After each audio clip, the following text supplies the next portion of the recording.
This is Film Tang.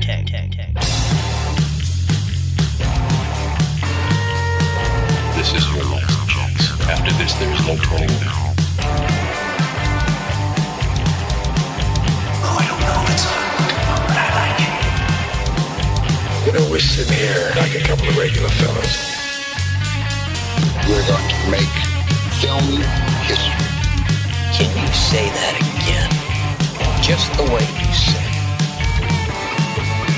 Poor baby is starting to lose their hair. They won't know what they're looking at or why they like it, but they'll know they want it.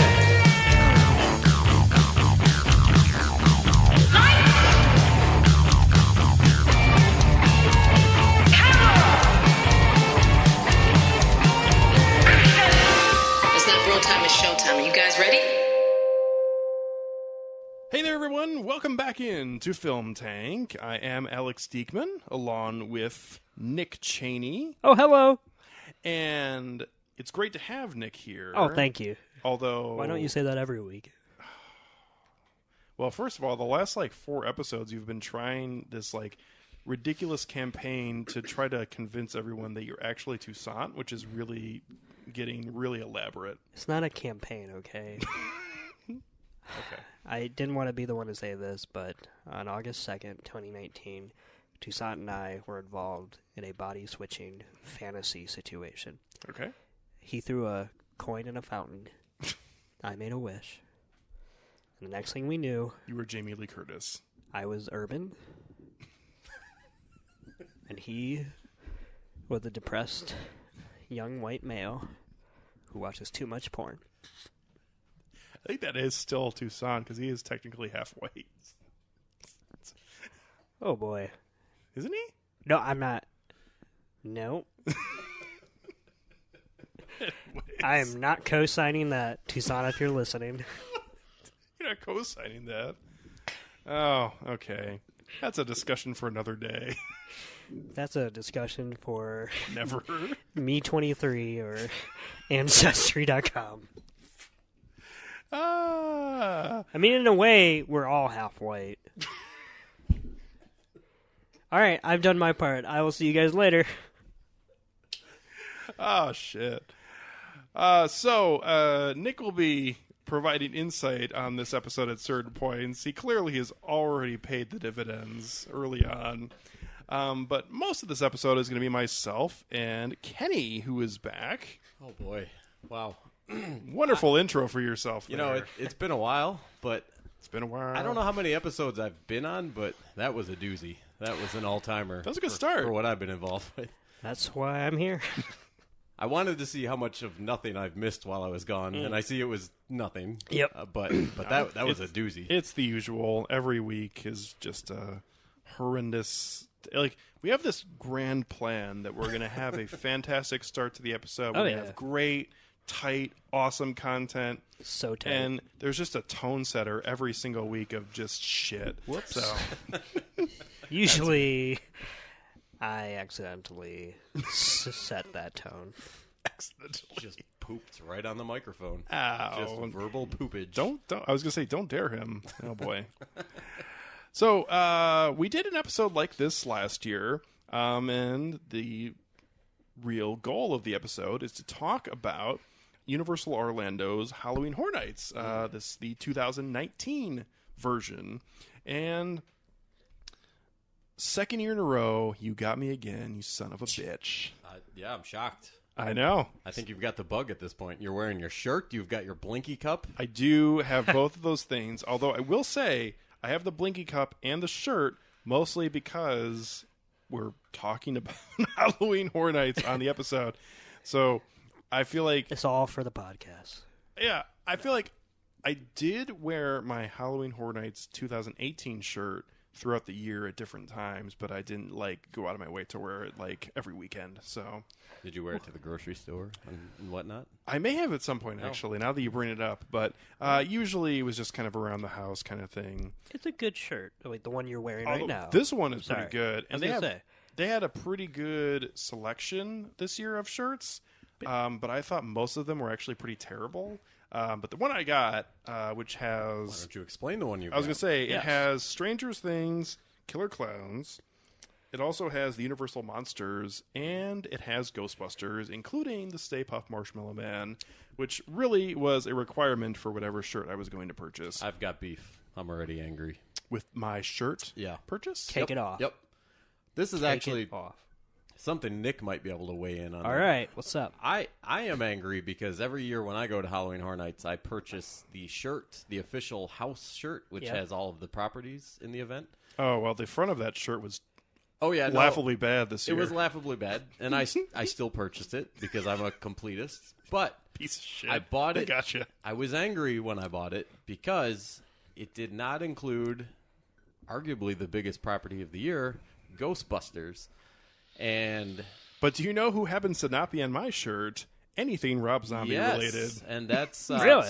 So House of a Thousand Corpses Yeah, I can see that. is one of the properties that was there, and yeah, there was definitely some rights conflicts going on, and I Oh, think boy. who's the studio for Ghostbusters? Is that Sony?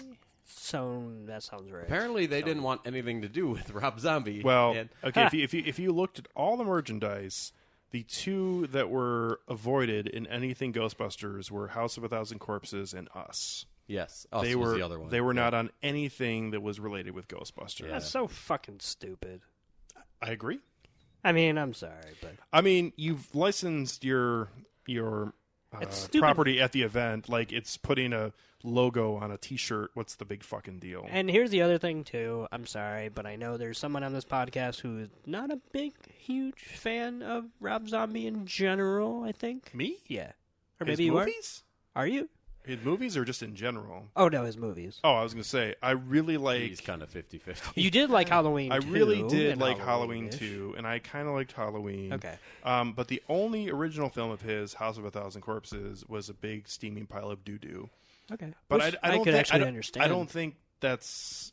I think there are people who like Rob Zombie That who is have true. the same opinion. So maybe I just didn't realize you haven't seen even more. Like there's more to watch. I haven't seen Devil's Rejects or Okay. Salem or Lords of whatever. Salem Yeah. and whatnot. All right, well then never mind. But I would say that there's a huge selection of horror fans out there that think Rob Zombie is somehow the trash, whatever, that they should never either admit that they like or that they just don't see as horror. And that's bullshit, not just because I like it, but also, like, do they not realize what horror was made from, like, in the 70s and whatnot? Well, in particular, Rob Zombie, if you ever listen to him talk about the House of Thousand Corpses and what it was meant to be, it was never meant to be mainstream. It was meant to duplicate what he enjoyed watching, which is crazy, bonkers, B movies and shit that never connected with the mainstream. Grindhouse type of horror. Yeah, and that's what that movie was meant to be. But the other thing, too, is it's not like you're being associated with, like... If it was just like Marilyn Manson had a haunted house, like that's weird. Rob Zombie's had a career as being an actual, even if you don't like his movies, he's been a filmmaker, he's obviously done music, he's done other artistic type things, like or dislike, he is part of the horror canon. Mm-hmm. That's just... Us is the weird one to me. I don't know. I found it weird that it's clear it's whoever is with Ghostbusters and they don't want to be associated with that brand, very which is odd. really... I thought odd. I guess, did you want to run through the properties that were involved in the event this year? Since we've kind of jumped in and haven't really talked about... there were 6 involved. Yeah. One that's a bit of a wide net, which is the Universal Monsters. And we'll talk about that house, but it is literally like any of the Universal monsters you could think of were thrown into this house. And I mean, it goes as deep as like the Phantom of the Opera. Quasimodo was in there. So it's not just Frankenstein and Dracula. Yeah. No, I think there were 8 of them. Yeah. So there was the Universal Monsters. There was Us, which we already mentioned. There was House of a Thousand Corpses.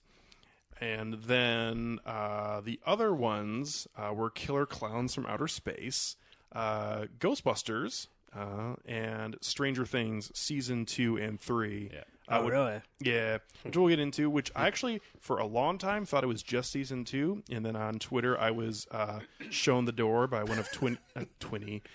That's your new nickname. Oh, sorry. boy. One of... It's a mix of Twitter and Kenny. One of Twinny's...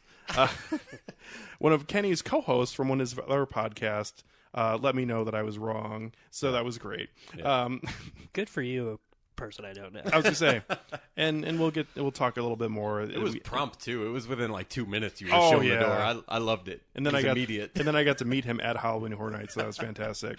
Hi, Hunter. Yeah, If you're listening. I was gonna say I was gonna mention this later, but Kenny has a couple other podcasts he's on. If you want to just randomly in the middle of the episode, because we don't give a fuck right here, plug what those are and tell us if for anyone who's interested a little more about them.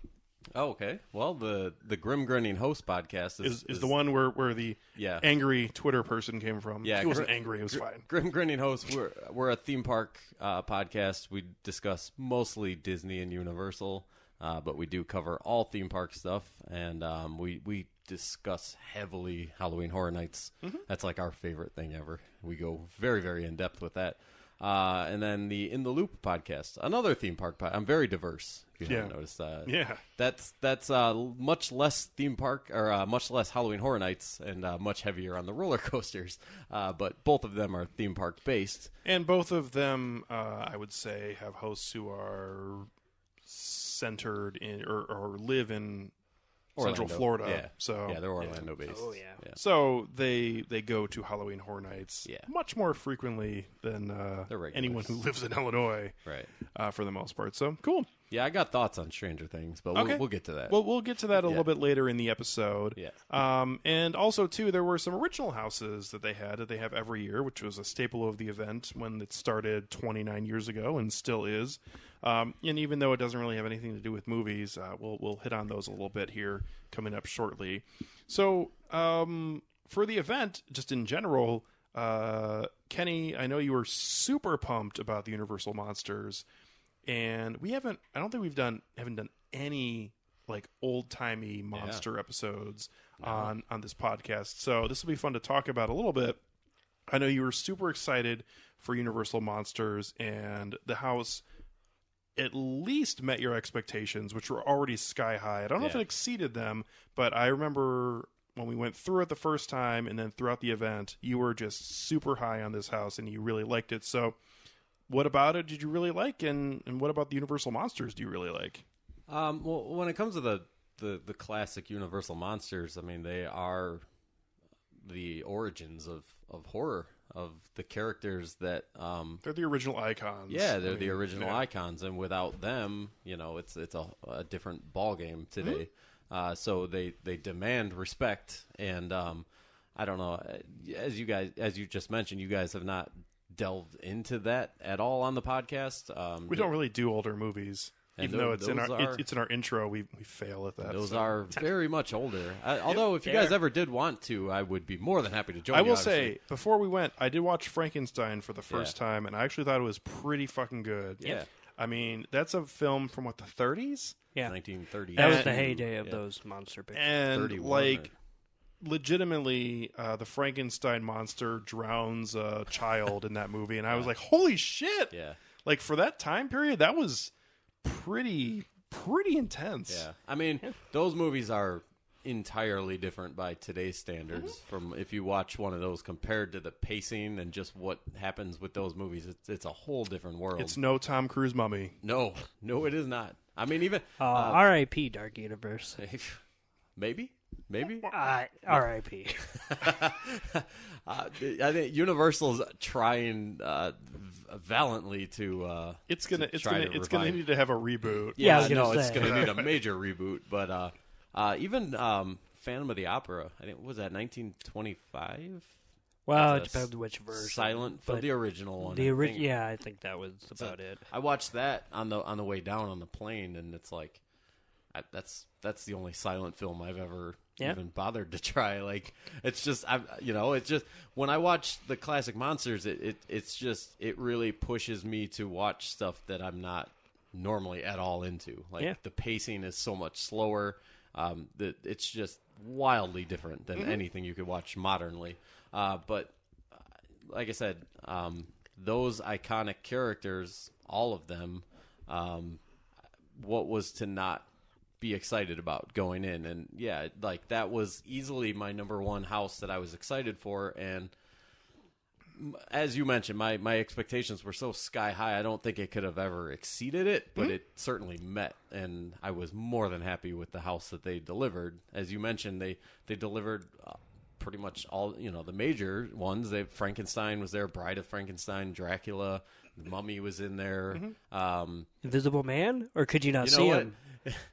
Boy, that joke had just been beat to death with this house, but. I will say, when you first entered the house, they had statues of the 8 characters, and then there was a stone empty, a little Easter egg to the Invisible Man. But there was. There was. That was a pretty legit intro to a house. Usually it's just you walk in a room and then whatever the story is starts, and that was like it felt like you were walking into like the Monsters Hall of Fame, going into a graveyard with the bus and like a lightning and rain going around you. That was pretty awesome. And then you're immediately the first character you encounter is the Wolfman, who had a fantastic bungee scare. Like he came from like way back in the distance and just launched at you, and then just before he got to you was pulled back by the bungee. But my favorite of all of them, Creature from the Black Lagoon, while his scene was probably the most underwhelming, it was still great to just see him. It's just,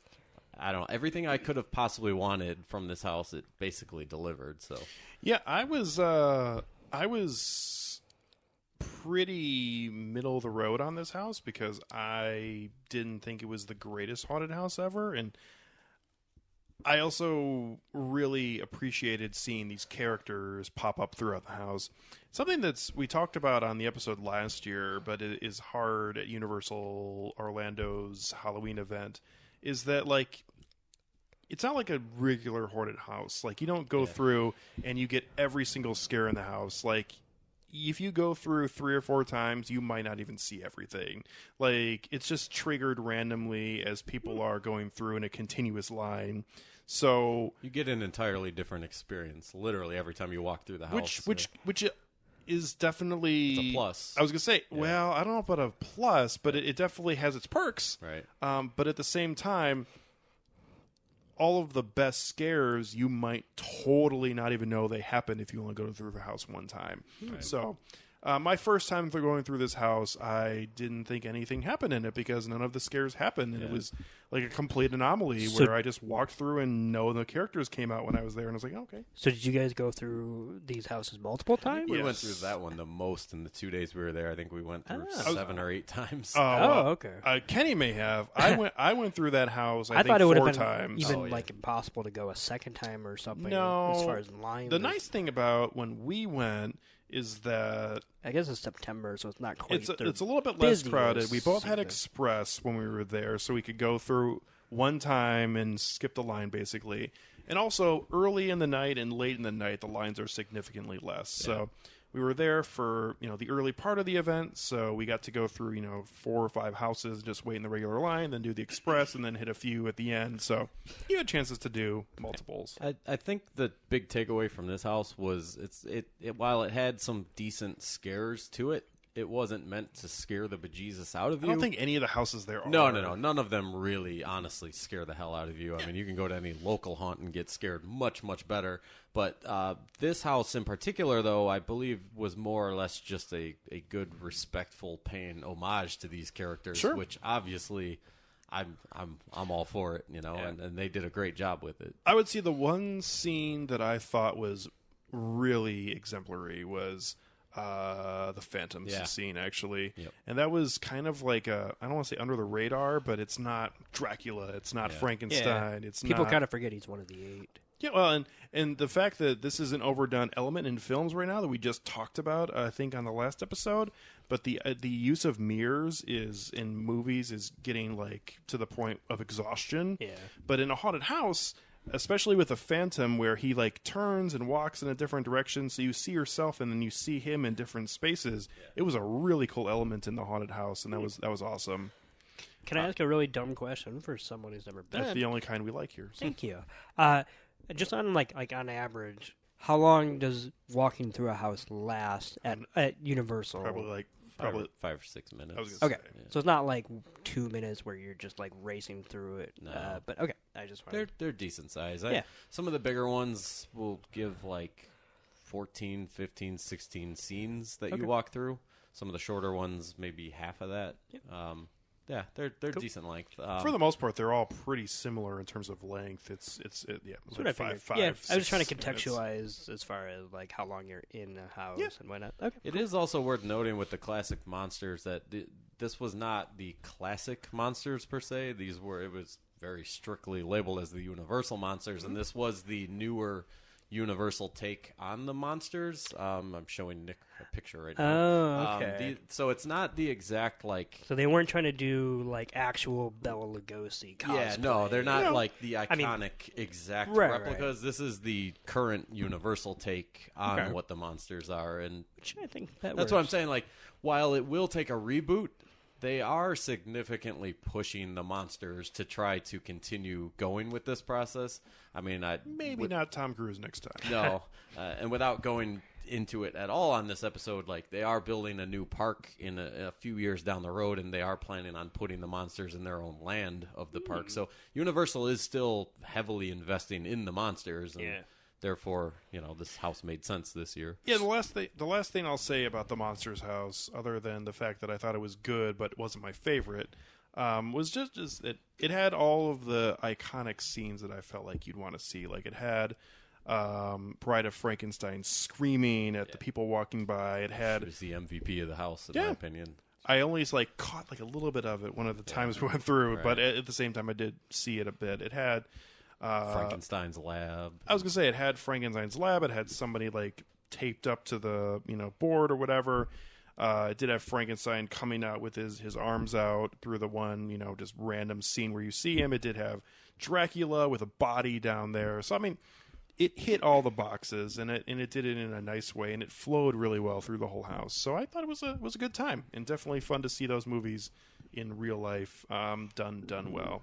One thing I will say really quickly before we move on to the next property, and last year was a bad example because I was shit-faced for almost the entirety of the event, and this year I was there the one Friday night, and then we went the whole event on Saturday, and I drank significantly less on Saturday than I did on Friday night and last year. Not Friday night. Oh no, Friday night I was tanked on Friday night. I was drunk and it was bad, and we had to get up 2 hours later to go back again for the regular during the day at Universal. Yeah. That was a long day. Anyways, I think overall this event was definitely stronger than last year's. I think the houses, content wise, I don't know if the highs were as high as last year, but I feel like overall everything was really quality this year. Even the houses that I didn't really care for, I thought were really solid. I'm glad to hear that because I know Friday night, after your original run through Friday night of the event, I know it seemed a little lackluster. It wasn't on its A game Friday night the first time through, but Saturday it seemed like it really hit its stride, and I agree. It much better Saturday night than it was Friday night. So, and I think I agree with you. I've thought about it a lot, and of the 5 years I've been going, I think this is probably the second best I've been to. Okay. So it's a notch above last year, I feel. So. Yeah, and we'll get in more into the comparisons between the Stranger Things houses from last year and this year. Not better than last year. Well, I was going to say, the Stranger Things house last year I felt was put all their eggs in that basket and went hard to deliver this awesome exact replica of what it would be like to see that in a haunted house form. And this year was just it's old news. So the next property we should hit on, I guess, is Us. I won't spend too much time on this. No. We did an episode on this movie, and I thought this movie was shit. And when this was announced, and I knew I was going, I told Kenny that this was going to be a terrible haunted house. Is that I really thought, thematically wise, this just would not work in a haunted house. You could have some of the scenes, and it could kind of work together and string together.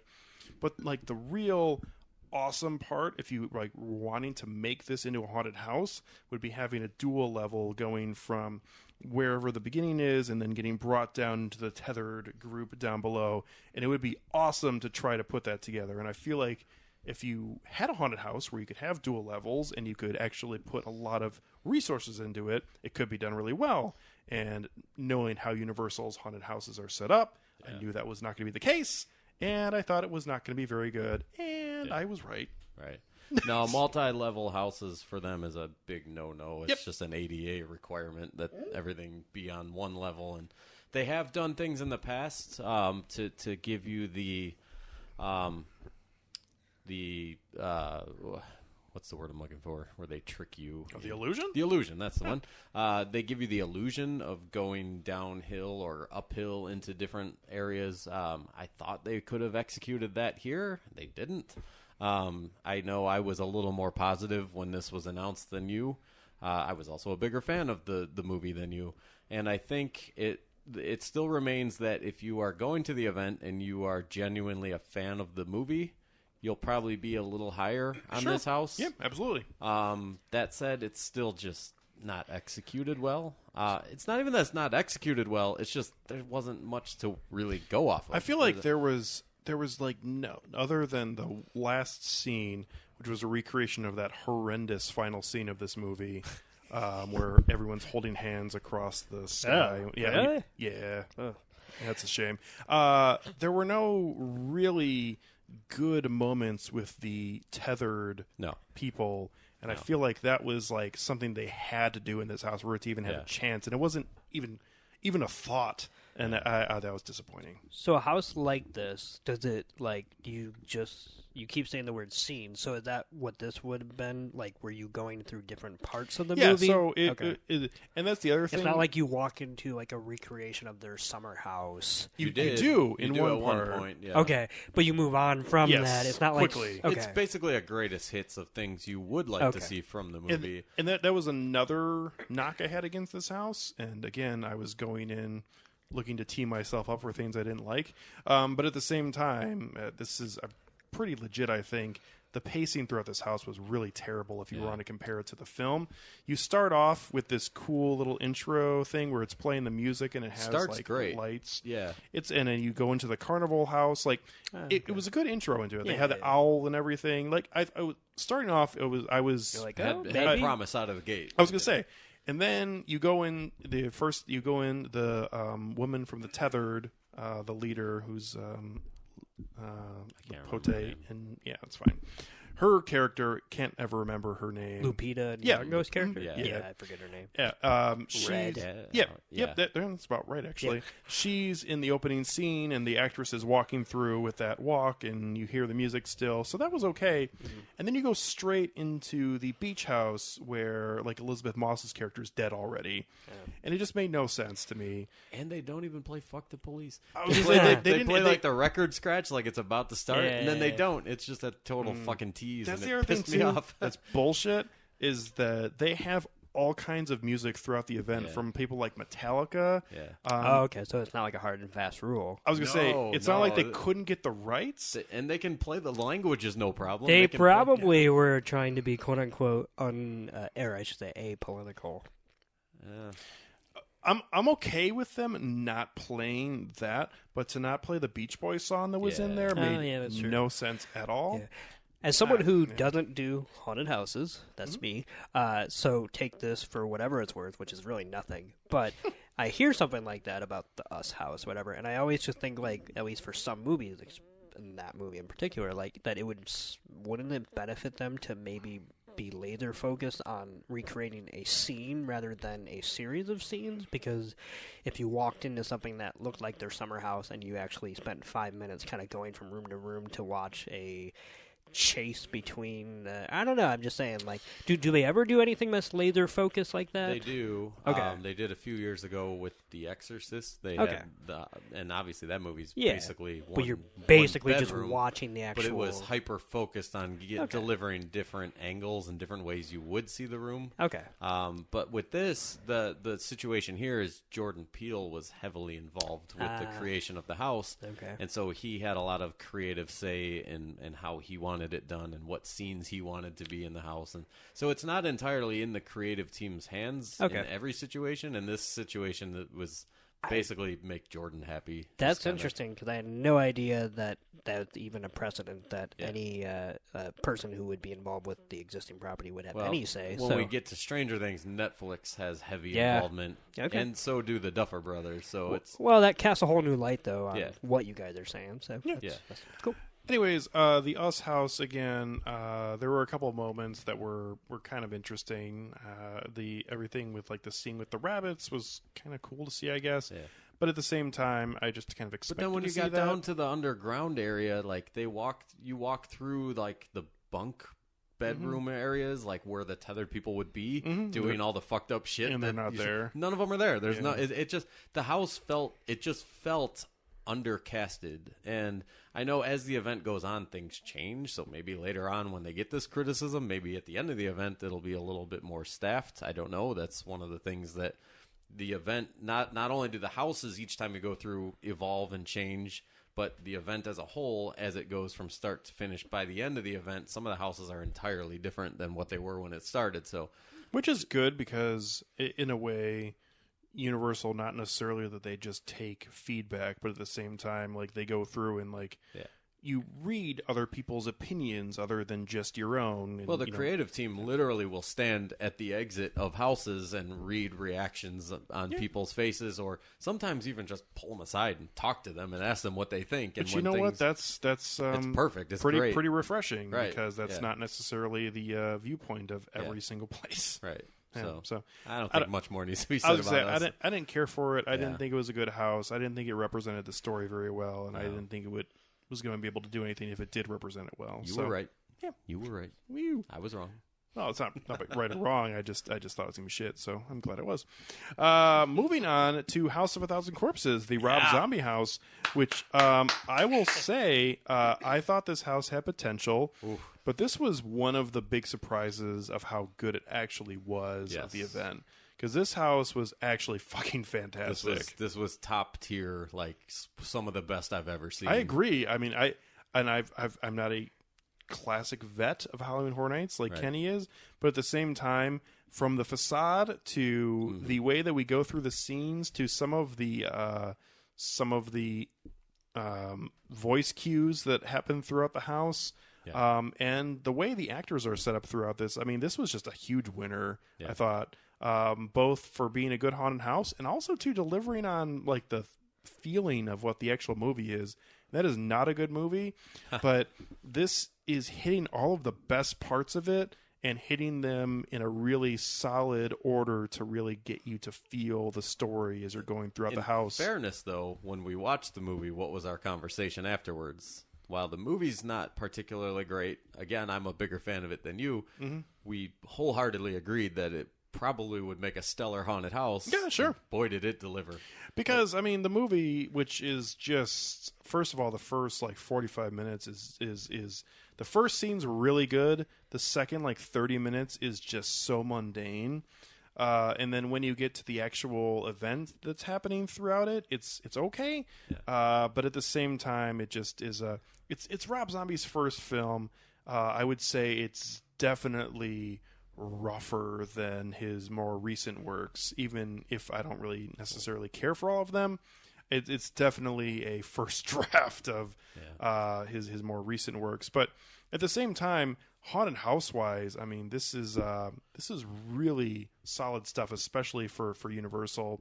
And at the same thing, there were 4 or 5 things that I really wanted to see in this house, and it had all of them, which is not common, I would say, of scenes I really wanted to see and just bookmarking every single one throughout. I mean, the fact that you go through that initial scene and they have rest in peace, by the way. I was going to say, or R.I.P. Sid Haig. Yeah, that's a bummer. See, the bummer, we'll bookmark what you were just about to say, but the bummer with Sid Haig's passing, the timing of it, we went to the event and then I believe Sunday night is when he passed. Monday is when the news broke. It came out, yeah. It literally, we had just been coming off the high of going through the house multiple times and being really high up on House of a Thousand Corpses, and that was just very unfortunate with just all of it is just unfortunate. But yeah, even in House of a Thousand Corpses, which I totally understand what Alex is saying, I think Sid Haig is a standout from agreed. the very beginning, 100%. which is kind of probably the only reason why he even made more sequels, because I think it was just another excuse to have him do better things. Which I'm interested in seeing the Devil's Rejects and his new one, 3 from Hell, at some point. But that first scene and everything with Captain Spaulding in that opening scene when you're walking through was pretty awesome. Just to see so that. Do you actually get to walk through a variation of his Captain Spaulding's house of whatever? This was horrors? the one big letdown for me is that Ouch. the house did not include the murder ride. Okay, because I thought that would have been kind of a pretty much right there for you. It's a grand slam when you're watching a movie. You're like, well, obviously, if they're going to build an attraction for this is going to be in here. Even if it's just one room or one hallway you walk through. But even just a nod to it, like a ride vehicle sitting there with a door. Like there was no mention of the murder ride. But for me, that wasn't a thing I really wanted to see, which is interesting. Like, I really wanted to see that just simple store in the actual gas station. I wanted to see the other guy popping out with his mask on, ready to slam you to death. He did make fried chicken references, and he was holding a piece of fried chicken. References to putting his boot in your ass. Like, it was all there. They executed very well. Did you get to see the underground? Yep. Yes, you did. Which I would hope that would be on not my only that, top but list. with the which I will say one of the highlights of this film for me is the soundtrack and the music was all playing really well, very well done. very well done, very loud. You definitely walked through the tunnels. There were lots of dead bodies, all the corpses, and you get to the scene with Dr. Satan was there. Dr. Satan, and it actually legit looks like him. 100%. And he looks at you as he's like over the body, and it was pretty good. Possibly one of my favorite costume designs I've ever seen at Halloween Horror Nights was Dr. Satan. It was so well done. Just the way his mannerisms and the way he looked at you as you were walking through is very, very disturbing. What's the one? I think it's the. I'm pretty sure it's the guy who's played by Rainn Wilson who gets turned into the fish. They have that. Yeah, that's really it's pretty fucking awesome. Baby was there in multiple iterations. The part where she's scalping. That was pretty in depth. Yeah, it's very intense. We'll get to the part in the. So they portray violence in these houses? Yes. Okay. I mean, I'm just saying, I knew that they would do scares and creepy, but I didn't know how family friendly some of these. In a couple of the original houses we'll get to, there's some animal stuff that is pretty legit. It also Horror Nights is very in tune with the climate of what's gone on in society. In the past, they have. There's a Donald Trump house. They've canceled. Trump Tower of Terror. I respect the shit out of that joke. Wrong park, but it is Orlando. That's very well done, Nick. It's the next neighborhood over.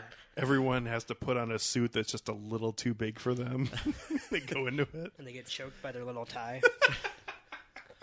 For instance, I believe it was 2016 when the Pulse nightclub shootings happened in Orlando. Oh, yeah. They had a purge house scheduled for that year, and it entirely got shelved because of the violence. Universal's really good at canceling stuff that they. I will say really quickly, I get up in arms about movies getting canceled. Yeah, we had a whole episode where we talked about The Hunt, pretty much. I will admit, maybe this makes me a hypocrite, but I hear something like that, what you just said, and that makes perfect sense. Mm-hmm. I mean, literally, it's the same neighborhood. That's an applaudable. But also, it's an experience. So who wants to experience something like this? So, that I get. So they do sort of take the temperature of the climate of what's going on around them, but they're not afraid to show ultra-violent situations, especially if nothing has happened recently. They're not afraid. And people do get offended and upset, and it's kind of one of those things where it's like, you bought a ticket to a hard ticket event. Yeah. What did you expect was going to happen here, And it also says to not for people under the age of 13, not for here's are the things you might see when you're here. It should be pretty clear. I would guess that it's stratified by the property. If you walk into Stranger Things, you're not going to see mutilations or whatever. Whereas if you walk into a Rob Zombie house, I think. They did have the scene with Bob in Stranger Things this year. They did have the Demodogs eating the cat. That was pretty graphic. I mean, it's what you would expect from the property itself. Okay, like yeah, they don't that's fair. necessarily go above and beyond to try to, I don't know, do extreme. There's not like shock value. You know what? That's what their original. There's 10 houses at the event. 6 of them this year were property based. 4 of them are originals, and the originals is where they can stretch their legs and do like whatever the fuck they want to do. So, Like a dead dog. Like a dead dog. And a sound of a sad dog in the corner. The whimpering dog as it's being cut in half. Or the very entrance to the house where there's a horse being eaten. Oh, wow. yeah. And we also noticed earlier in the day you could eat a horse. that when we went and saw the animal show during the day at Universal Studios, that they had a sign of a horse, and then the horse was absent from the show, and then there's a dead horse. Yeah. Well done, Nightingales. That was pretty timely. The house smelled like shit, by the way. Yeah. But Well, that's it okay. smelled like a chicken coop. It was, yeah. We'll get there in a few minutes, but I House of a Thousand Corpses was really good house. I don't want to say like super surprised, but in terms of how well done it was, it was aces all the way. Well, quick last note from me on House of a Thousand Corpses is this was a house before it was a movie at the Hollywood version of Horror Nights. Mm-hmm. I think it was 2000. They had the House of a Thousand Corpses maze before it was a movie, and essentially this was when Rob Zombie was just sort of conceptualizing the film. And I don't know what you guys know about the backstory of the film itself and its production disasters, but it was a Universal produced film originally, and Universal was not a fan of the product and actually cut the whole process, and Rob Zombie had to go shop this around to other studios where it eventually landed. I don't remember where it was produced by, but now it's funny that in 2019 in the marketing it's like, you know, Rob Zombie's cult classic comes back and it's like, you motherfuckers you cut ties from this originally. But there is a very interesting story, history with this house and the movie and all that with Universal. So every time he makes a movie, pretty much whoever he's making it for is not a fan of what he's doing. Sure, like it's like a literal, Simpsons rake gag where they see the rake, they step on it, and they don't expect it to hit them in the face, and it does, and then they're like, "What'd you do?" Yeah, anyway. Well, that's so the other house we'll talk about that's a property before we hit on the original houses and some of the other fun things about the event is Killer Clowns from Outer Space. I was skeptical of I think this you were house. more than skeptical. Well, you told me after you watched the movie and you said that you were not a fan of the movie, you were like, not. that also for you boded well that you thought the house was going to be awful. Okay, so I will admit that I was wrong because I thought this was the best house at the event. Hell yeah. Yeah, I thought this was absolutely fantastic. And there were two things. First of all, I have not been in a haunted house at Halloween Horror Nights. Again, limited experience, only 2 years now. I've not been in a house that has encapsulated the film quite as well as this house did. Like, you talk about like getting the feel and also having all of the scenes that you needed to have in the exact right order, hitting the right notes. Like, this house did everything you could possibly like. And for me, Halloween Horror Nights is not scary whatsoever. So instead of trying to be scary, this went the other direction and tried to be just fun for everybody going through. And it still had the, somewhat scary moments. But I feel like this was so in tune with what the film was that it just hit every single note exactly right. And there were so many fun moments going through this house. It was just awesome. What are you going to do, knock my block off? He did. I mean, it's incredible. I mean, everything from all of the actors throughout here that had the different costumes, and there was a ton of them throughout the house, to Clownzilla, which was just this fantastic puppet, like this enormous puppet at the end. I spoke very highly of Dr. Satan, but Clownzilla, it wasn't actually a character, so I can't consider it like a costume design. But it was huge and it was incredible. You had to walk under it to get through. You had to walk under awesome. it, and it was in full motion, and it was just amazing. Yeah, it was just. I believe I told you before we went in the house. I'm like, this house has because I had been through all the houses already before Alex got there, and I was like, this house has my favorite moment of the event. Yeah. And that was great. Yeah. And then the house ends as you're hearing the theme song and you're trying to walk through all of the cotton candy and everything. Oh wow! I mean, this was pretty awesome. It had all the scents you would expect. I was gonna say, was there popcorn? You smell popcorn when you walk in. You smell the pies. There's the one scene with the dude covered in pies. And then obviously cotton candy smell plays a big part of it. And was there a recreation of the spaceship? Like the interior? Not really, okay. no. I was just curious. I guess that last scene with the clowns where you're seeing the cotton candy cocoons, but it wasn't like super colorful. In terms of just actual feel and enjoyment going through, I mean, this house just knocked it out of the park for me. I thought this was absolutely fantastic. Well, much like movies that all have different tones and feels and whatever, like Halloween Horror Night houses are no different. They go for different tones and different moods. And they're like comedy houses are not uncommon. They've done many of them in the past, and they could not have hit more perfectly on the vibe of this house. And I don't. Last year it was at the event as a scare zone, and it was perfectly awesome. Then it was for the most part everybody I talked to, that was their favorite scare zone last year. I made a point to finish the event last year as the last night ended at 2 a.m. in the Killer Clown zone.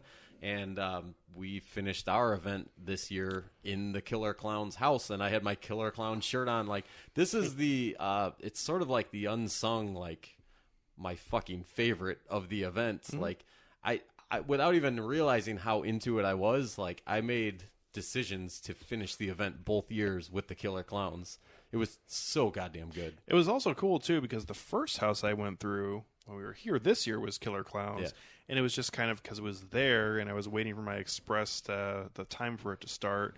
So we just went through it, and I was just blown away by how awesome this house was. And I like other houses, and I like last year, like, I don't necessarily think it's as good as Poltergeist was last year or anything like that. But at the same time, in terms of just the fun I had and the vibe that this film has, and this house just picking up on everything with that, I mean, this was just a huge winner. This was awesome. I agree. Yeah. It's kind of sad that they're gone. I know. Not going to see them again. It's a bummer. It's a shame. What's gone? See, here's I used to try to explain this to Alex when I would make my sales pitch every year to get him to go. It's like, they create these 10 walkthrough attractions every year. Yeah. And after the event's over, that's it. Like, you're never going to see them again. And it's sort of So it's not gone at the moment we're recording. Right. Okay. It's there. Well, I thought you meant somehow that they actually No. Sorry. disbanded it and put up a new one. I'm like, whoa. But for the visitor that goes down once a year, like, it's sort of you'll never see it again. It's an amazing marketing tool that they have in their back pocket, but it's also like a real bummer because you see some of these houses that you genuinely like fall in love with and connect with and never want to see them go away, and after Halloween, like, that's it, they're gonna demolish it and you're never gonna see it again. Think they'll do a greatest hits year one year? They do. The first year I went was the 25th anniversary of the event, and I was very excited because they basically did 25 scenes. It was the biggest house I think that they've ever done. And it was a hodgepodge of strictly properties they had done in the past. And for me, I was like beside myself because it was all stuff that I had only heard of and I thought I was never going to get to see. And I got to suddenly see all of it. And so next year's the 30th anniversary, and just probably a pretty good chance they're going to do some sort of greatest hits thing again. And you have to think the clowns will be involved with that. But we'll see. It was awesome. Like, they had some of the clowns out front to take photos with people before they got in line. The ice cream truck. Yeah. Shorty was out there. And, So it was pretty awesome. I was a huge fan. Some of the non-property houses, and I know we're pretty much talking about them because we're a movie podcast, but we were at the event and then we went through all of them. And I know, Kenny, you've told me that the original houses are usually your favorites for the most part, just because they're able to do actual stories. So there were 4 houses, and I'll just name them off and we'll go through them somewhat quickly. But They were called Depths of Fear, and this house was basically a mining corporation built a almost like submarine in deep water. And basically, it's the plot of Alien happening through here, and it looks very Alien at times. It's basically Alien underwater. Yeah. And I guess we'll just start there. This was the first house we went through the second night I was there, and we did not do this the first night I was there with you, Kenny. And usually the original houses don't really do it for me. I don't really care for haunted houses, and these are, I mean, I know they are haunted houses, and I'm not like saying that they're not or anything like that, but as I mentioned earlier, like, it's not like you're going through and getting scared at every turn. Like, you're going through to look at these cool scenes that they've established throughout, and you're not going through to be scared. So I was, interested in any of them, but also at the same time, I was drawn by the properties that were at this event. This was definitely, for me, the best original house that they had this year. I thought Depths of Fear was awesome. It had this countdown happening, so, like, there was this idea that you should go through the house, and like there could be this enormous explosion happening at the end. Sense of urgency the entire time, yeah. All these creatures that they had throughout the house were, I would say, unique, but like we saw them going through when they were doing a shift change. They do cast changes, and if you're standing in line outside and you see the it was still daytime too, and they all look just fucking ridiculous. Yeah, they look like giant fish, basically. It's very comical. I mean, because each house is staffed with probably 30 to 40 actors, and so when they do a cast change, it's just a line of fish people just walking. In the past, they usually put like robes over them with like capes so you can't really see them. This time, no. They're just giant line of fish people. Which, I mean, they're not like celebrities or anything like that, but people in line are like cheering and hooting and hollering over these people. And they're like waving their arms up, like trying to get people more excited. Yeah. I don't know if you've seen Hotel Transylvania 3. I have not. Oh, you haven't? Then this joke's going to be entirely lost. But the cruise ship that they're on is like a cast of like fish people, okay. And this is exactly what these characters look like. Which it was just absurd. I was watching that movie with my kid the other night and was laughing thinking of Depths of Fear. But Depths of Fear was really good. And as I mentioned before, the original houses are when the creative team, which obviously has proven that they're able to do really, really great things with these houses. This is when they're able to get out and stretch their legs and make their own atmosphere and sort of create their own environment. It's their own sandbox to play in. They don't have limitations from property owners, saying what they can and can't do. So they can have a dead dog in this house like they did. So they can do what they want to do and kill things like dead, dogs. And to me, the character design of these houses and the backstory, which they always give a super elaborate backstory on all of them, which I always appreciate. And if you want to go even further with it, like there's always like the sound scape, and somebody creates an original score to all these original houses, and it's so in depth, no pun intended, that it's never lost on me. Tearing at Nick's heartstrings here. Even when the house misses, which some of them do, I always appreciate the hell out of these original houses because there's just so much that goes into it. And this was a clean slate that didn't exist. It didn't come from a movie or a book or anything like that originally. So, except for Alien. Yes. Yeah. Some of them are derived from... Well, I was going to say, I would assume most of them are inspired by it's kind of hard to not be derivative of something from horror, but this was they're not pretty... beholden to This them. was pretty Alien-based. I was going to say, like, the woman at the very beginning, when you see, like, the first static figure, it's pretty hard to not think of Alien when you saw that. This had one of the better parts of any house, too, and I really like this as an original house. But just the sound effect and the look of this woman trying to pull something out of this dead being's like throat and mouth, and then she had her hand all the way in there and just this like sound effect that was just playing on repeat in the back. Like, it was unnerving. Yeah. It was pretty awesome. This house also had what looked like a room that was damaged, and actual physical running water was running through it. It was one of the only times I've ever actually seen, like, a physical effect like that. Yeah. Like, an actual... Yeah, that running water was kind of weird, because it wasn't, like, just, like, running down the side. Like, it was pretty clearly some sort of, like, fountain or something like that, right? That's a neat touch. I like this house a lot. So. No, it was a lot of fun.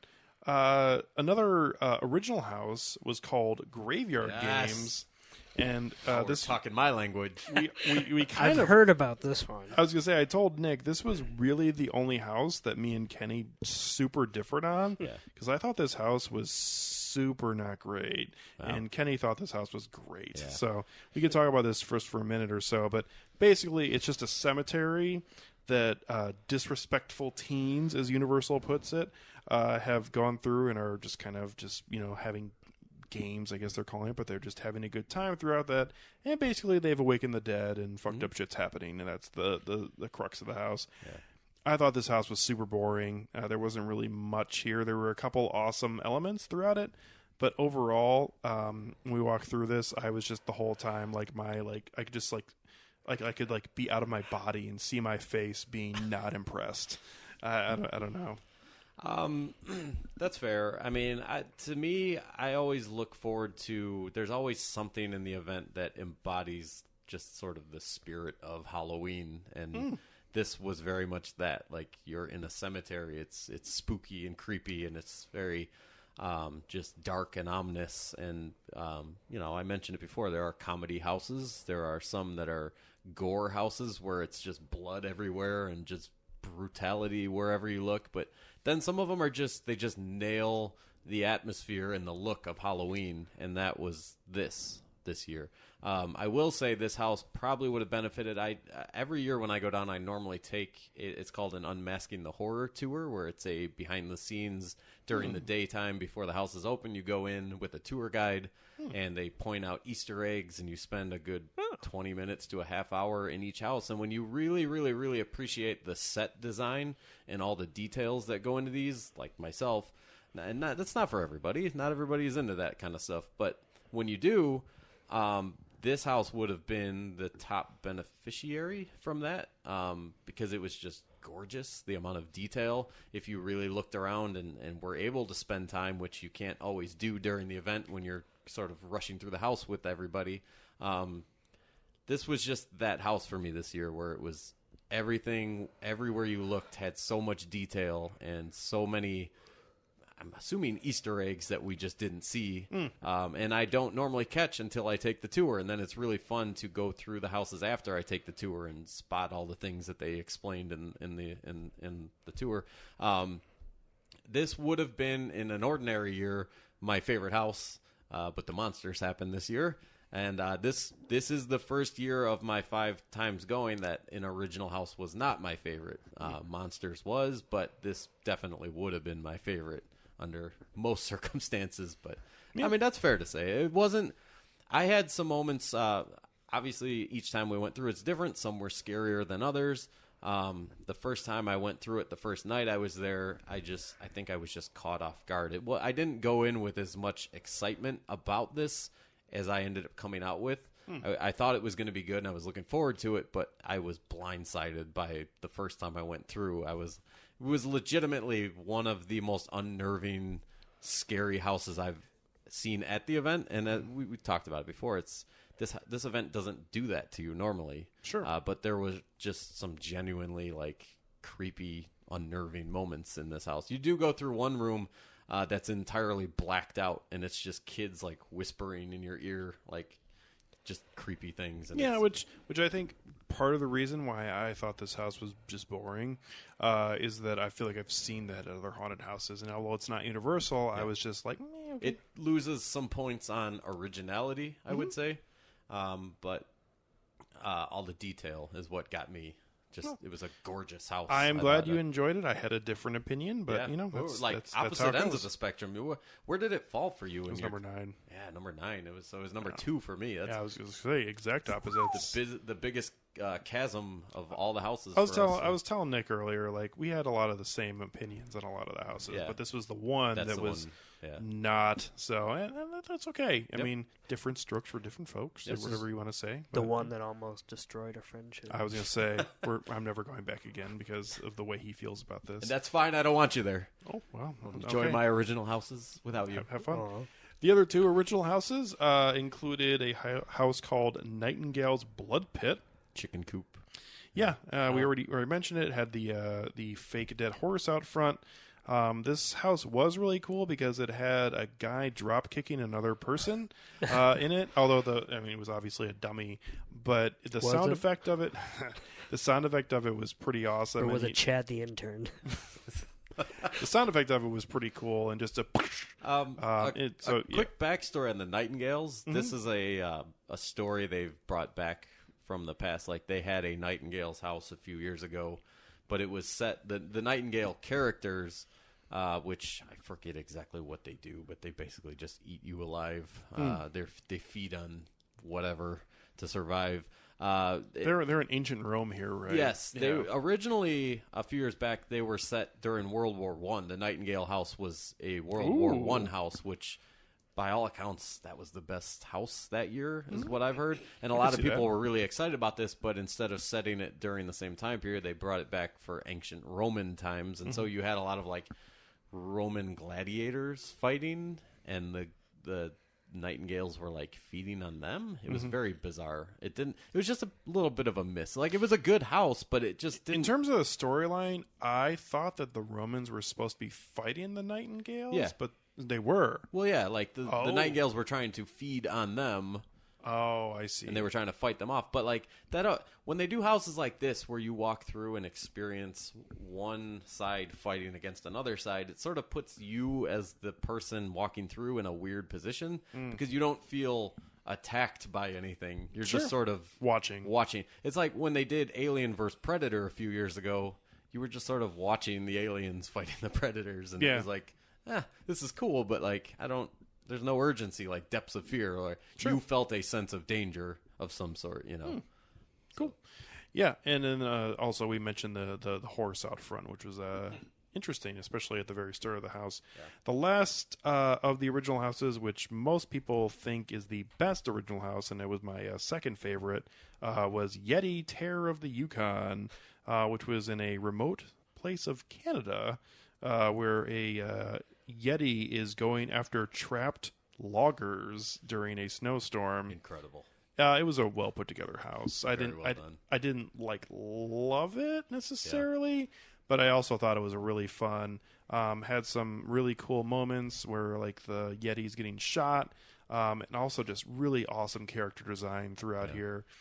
This was definitely in terms of the way like you like felt going through it. Like it felt cold. It felt like going through Canada. Like it's like you could see like white snow throughout there. We were going through. Like it hit the theming, and it was just a fun house to go through. At one point, a Yeti put his hand through a man.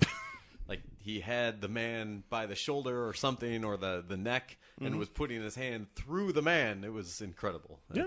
There's always a couple of different scenes that are like ultra gory, and this was one of those this year, and it was incredible. There was also that really good scene where the guy came out of the door to like warn you about the Yeti, and then the Yeti basically just smashes the door into him, and then he just goes flying. That was good stuff. Yeah, no, this was a fun house, and one I thought was pretty good. Yeah, no, it was very good. So before we get to the big breadwinners of this, definitely wanted to mention the two shows that they had, and we won't spend a lot of time talking about them. But this year they had a returning show, which was called Academy of Villains, and it was basically like a Cirque du Soleil show, but also had like different kind of performers. One guy with a soccer ball, another guy like hanging by like whatever those like rope things are called, where people like do different moves from them. And both of those sound wildly underwhelming when explaining them. Yeah, but they are very, one guy very with talented. A soccer ball. The overarching, holy shit! The overarching exactly what it was. Theme to the story of this Academy show pretty was much like Frankenstein. Yeah, it was Jekyll and Hyde, and it had this whole story about them basically performing experimental things and trying medications on ordinary townspeople, and these abilities that they got were superhuman abilities based on like the experiment. Superhuman soccer ball yes, abilities. Again, I know it's very underwhelming. That said, of those two that Alex just mentioned, the third one was really the winner in all of this. He was a contortionist who they brought back from former years. He was part of the Academy show 2 years ago. I've heard he's flexible when it comes to his schedule. You. He's a goddamn professional with these bad jokes. You're good, you. You're good. You. This dude brought audible like gasps and like horror from people. Kenny at least kind of let me know what was happening. I feel like there were definitely people in the audience who had no idea this was going to happen. And it was like sickening to watch. Like he does shit that you're not supposed to be able to do. Well, this guy who did it was extraordinarily fit too. So he was able to like flip around while he's got his arm tied behind his back and his other leg tied behind his back, and he's able to like somehow like move his body around and land on his front, and it was like, holy fuck! Yeah, no. It was very disturbing, but also right in line with what you want from something like this. Academy of Villains they're grade A every year that they come. Really good dance choreography, super high energy. The music in like for us anyway, just really hit dead on. For like, there was a lot of Marilyn Manson involved, a lot of Metallica involved. Just like even got that really good song by Muse towards the end. Muse was in there. Some Flyleaf, like it's just very good, like rock high energy music. I'm never disappointed with them. But now they had this really awesome scene where they had the reflections of people. So more like you see the shadows, the white sheets with the projections, the shadows, and then you have people dancing in front of them that are supposed to be the same people that you're seeing the shadows. So they're that was fucking awesome. Yeah, no, it was...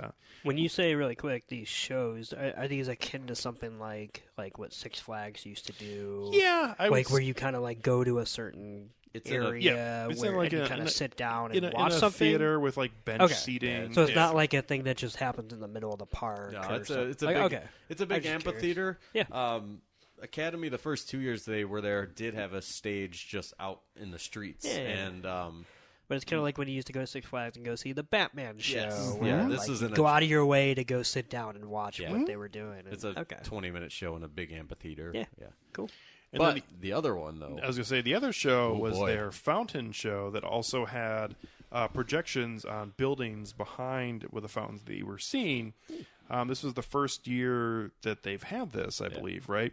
And I think this is the first year Universal's done a show like this. Now, they've had this for just the regular nights with, like, Harry Potter and the other Universal Jurassic stuff Park. that they but they did this year for Halloween Horror Nights and the properties that they have. And it was just fantastic. Phenomenal. It was it's essentially a fountain show with projection mapping on the buildings behind you, and also on the fountains too. Yeah, on the fountains themselves. So like they basically put a mist screen up in the air and then project like the monsters on it or scenes from the four properties they included this year were Stranger Things, Universal Monsters, Ghostbusters, and Killer Clowns, and there was like, custom music, like a custom soundtrack was put together for this. Obviously the fountains were set up for a customized show. It's just everything goes with the music. Yeah. And then they picked really good images from all of the different properties. And then just like a good fireworks show, there was a grand finale at the end where you have all the best parts of all the movies put together, and you have the fountains just going crazy at the same time. It was awesome. Zero pyrotechnics, yet you never would have even thought. Like, it was an afterthought for me afterwards. I realized, like, oh yeah, there were no fireworks or anything. There was no pyro. It was all just... But the projections on the buildings in the background had cool things, like the clown from Killer Clowns doing his hand puppetry. Oh, really? Yeah. That's Stay Puffed made an appearance. He did, and he's like slowly walking through the building behind you. So it was awesome. Yeah. I was a huge fan. And before and after the show, they even did, like, the event as a whole had an overarching, loosely tied, like, 80s theme to it. And there was like 80s music playing beforehand, and they did some cool stuff like that made it feel very 80s before starting, and then tied the properties very nicely together. So, great show.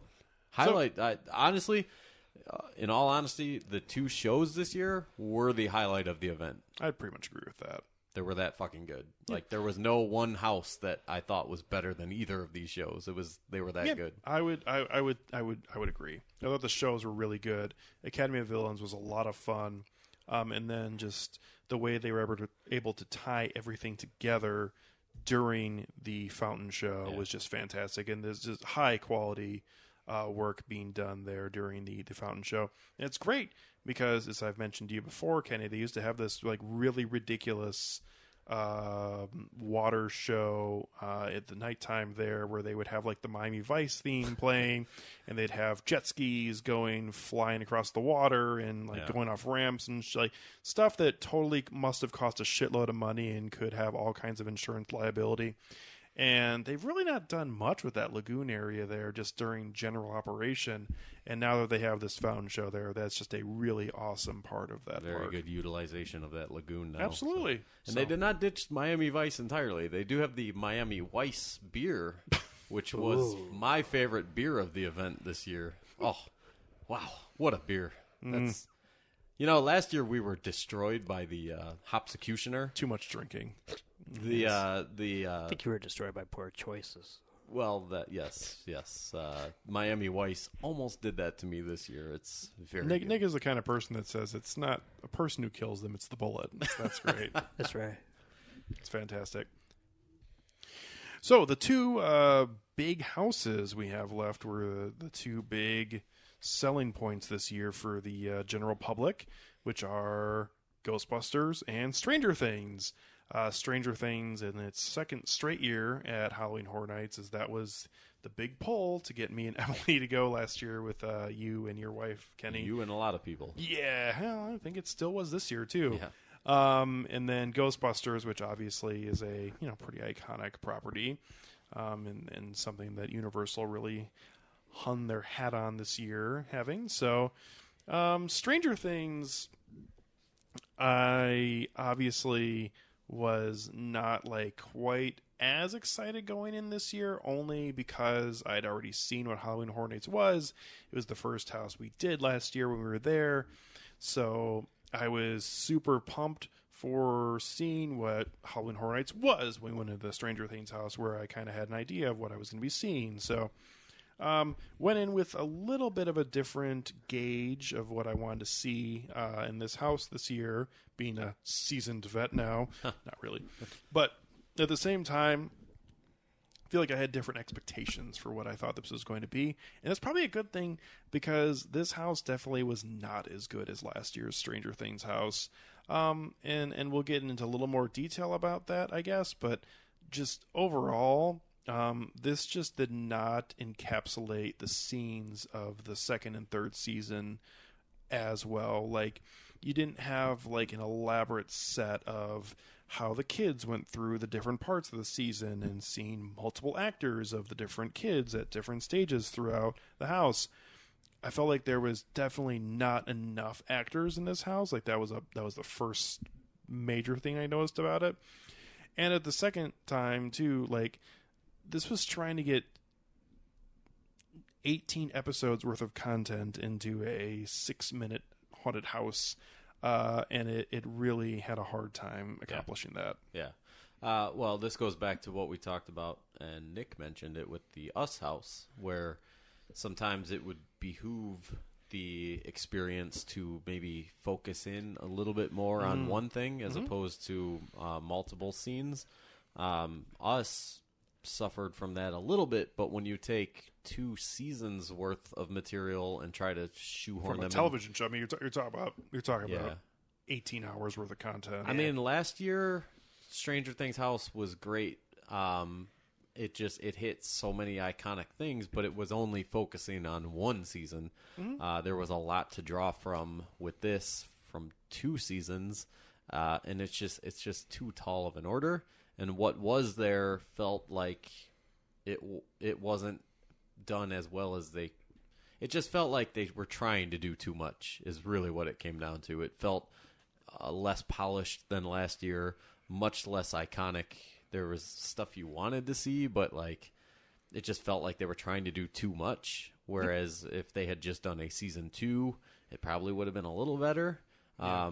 Season 3 for sure deserved its own house and did not get its own house. I mean, in fact, in reality, this house was probably a 70-30 split, mostly season 2, and then a little bit of season 3 at the end, which is even more unfortunate. Yeah.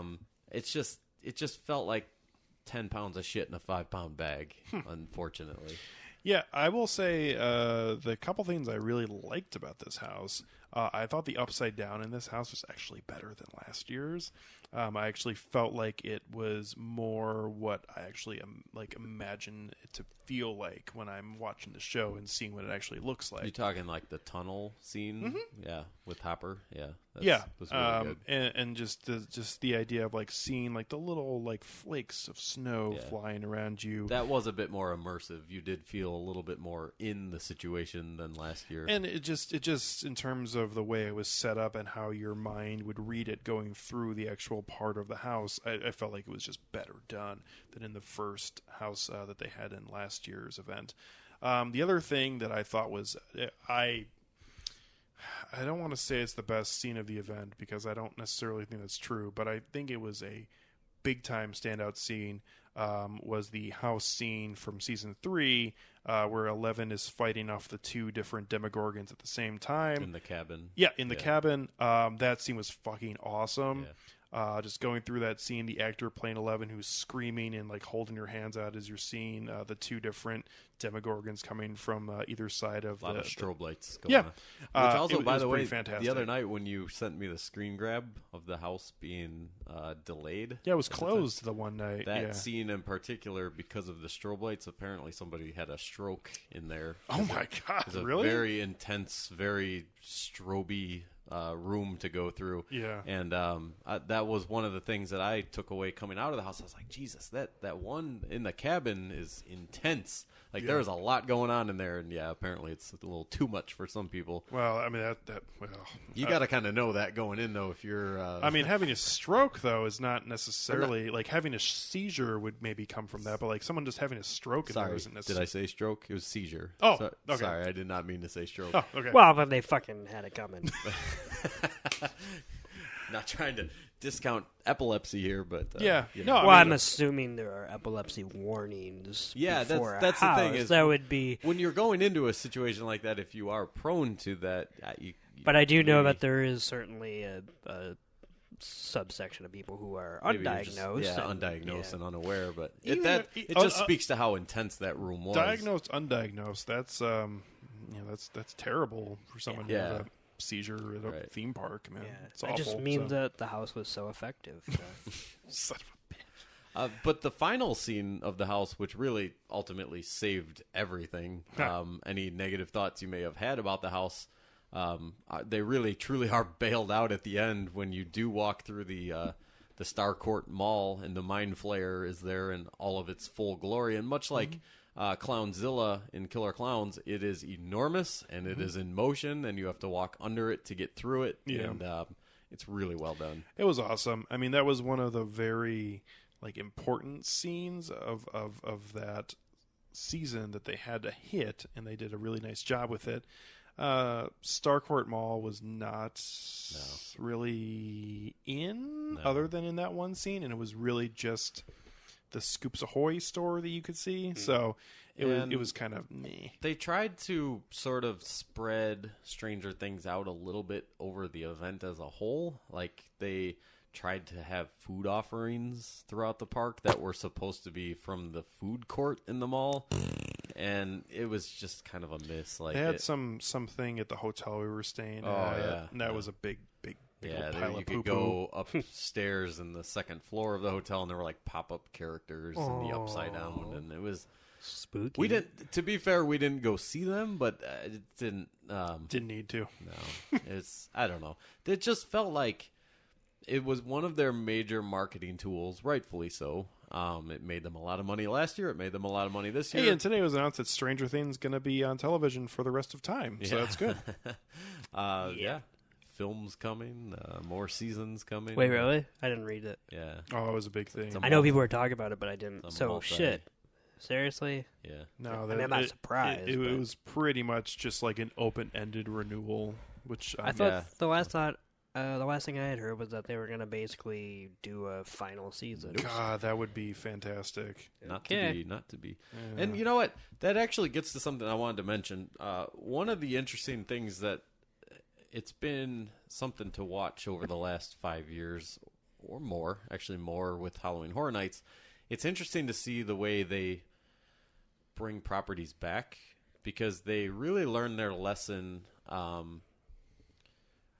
Halloween Horror Nights was a thing for a long time, but it wasn't until they brought The Walking Dead for, I think it was Halloween Horror Nights 21 in 2011. It became like a event. Yeah, that people it really flocked to. Like at the time, Walking Dead was huge, and it brought a lot of new people to the event, and they brought it back for 5 years, and by at some point, like people beat a dead horse. Yeah, people were like really sick of it, like to the point where it probably hurt the event a little bit, and. So then the next big property that elevated a little bit further was American Horror Story, and they only brought that back for 2 years and then got rid of it. So I don't think Stranger Things will be there next year. That's what I'm getting at with Stranger Things. Yeah. Stranger Things put it on a level that they had not seen further, and then they brought it back this year. I don't see it coming back again, and to be fair, that's probably fine because it was definitely a lesser value than it was last year. And it would probably not be as good next year either. So it's still definitely the house that's bringing the most casual fans in. Sure, I'll say that. Other than perhaps the last one that we're going to talk about, which is arguably the biggest property that they've landed. Because at this point with Ghostbusters, we're not talking like what's huge in pop culture now. We're talking something that's gone over generations of pop culture with the ghost. Everybody knows the Ghostbusters. I'm very interested to see how the movie does next year because I think that there's a lot of people out there who don't give a fuck about Ghostbusters, and I'm one of them. Well, but a lot of people. Me too. But a lot of people do, though. I know. No, I mean, I watched it when I was growing up, no, so it's like it's a part of my whatever. I'm totally hearing and almost totally agreeing with what you're saying, Kenny, but I do think that if they are putting all their eggs in the Ghostbusters pot, they might be a little disappointed because I think nostalgia only gets you so far. Yeah. And so, yeah, we'll see. Well, I don't think they are going forward. It's just, they brought in Ghostbusters this year, and I think, it's proven by if just looking at wait times the weekend we were there, or if you just pull up the app on a random event night, like Ghostbusters and Stranger Things are the two big wait times. Stranger Things in general has been a little bit higher than Ghostbusters, but it's been close. They're very close. But yeah, it's just I don't see Stranger Things coming back unless maybe a few years from now. Maybe they'll skip a couple of years and then do it maybe when they get some of these films out that they're going to be doing and like another couple seasons. Just and this is getting more into the actual show here at this point. There's nothing really to warrant doing anything more because there's definitely fatigue that's going to be going on with that series here. I mean, it already pretty much is with me, and I think this third season was actually really good, but we're going back to the same well every single time, and they need to start to expand a little bit. Much like Harry Potter did for the parks when they opened all the Potter stuff, it was a very well-timed landing of that property, and it did wonders for the park. Stranger Things did the same for this event. It was just perfect timing. They caught lightning in a bottle with it, and it sold easily more tickets last year than they had ever sold. It was a smash hit last year, and they're sort of riding those coattails a bit this year. Yep. But now what's next? And that's what I'm saying. Like, in the next couple of years, if they don't strike on that next, they had The Walking Dead, they had American Horror Story, they had Stranger Things. If they don't land that next big, I don't know what that is It'll right come now. along. It will, but it's like people who think HBO is going to die after name a show that goes away. Sopranos is over, they're done. And then Game of Thrones comes along, and people are forgotten about Sopranos. Yeah. So, Or have that because they're making a prequel. No, you know what I'm saying, fucking asshole. So, going on to Ghostbusters, Kenny, I know you were super pumped for this, and I think Ghostbusters is fun. I just don't love it or anything like that, but I thought this house was really well put together. I thought this had about the same detail that the Stranger Things house had last year. It was in the same building that the Stranger Things house from 2018 was in. The sets were done really well. A lot of the characters were done really well. Slimer, yeah. The scene in the hotel with him was pretty cool. I mean, it wasn't great, but it wasn't bad. The actual physical puppet you see of him is really cool. They recreated a lot of the scenes throughout here, and so I mean, there's just a lot of things to like. I'll just come out and say it.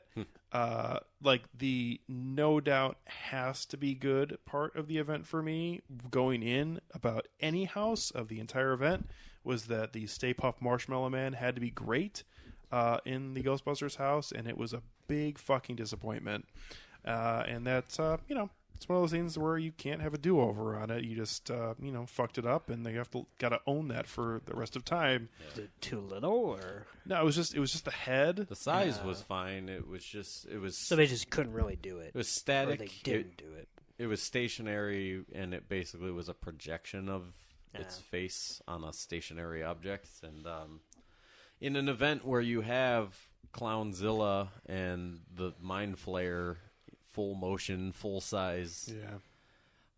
Unfortunately, the budget for this house appeared to have been spent in the rest of the house, and when you have big budgets put towards those puppets in those houses, something had to give somewhere, and this is where it had to give, and it sucks. But see, that's the shit part of it is that like I feel like with every property that's here, there's like one thing you need to do really well. Yeah.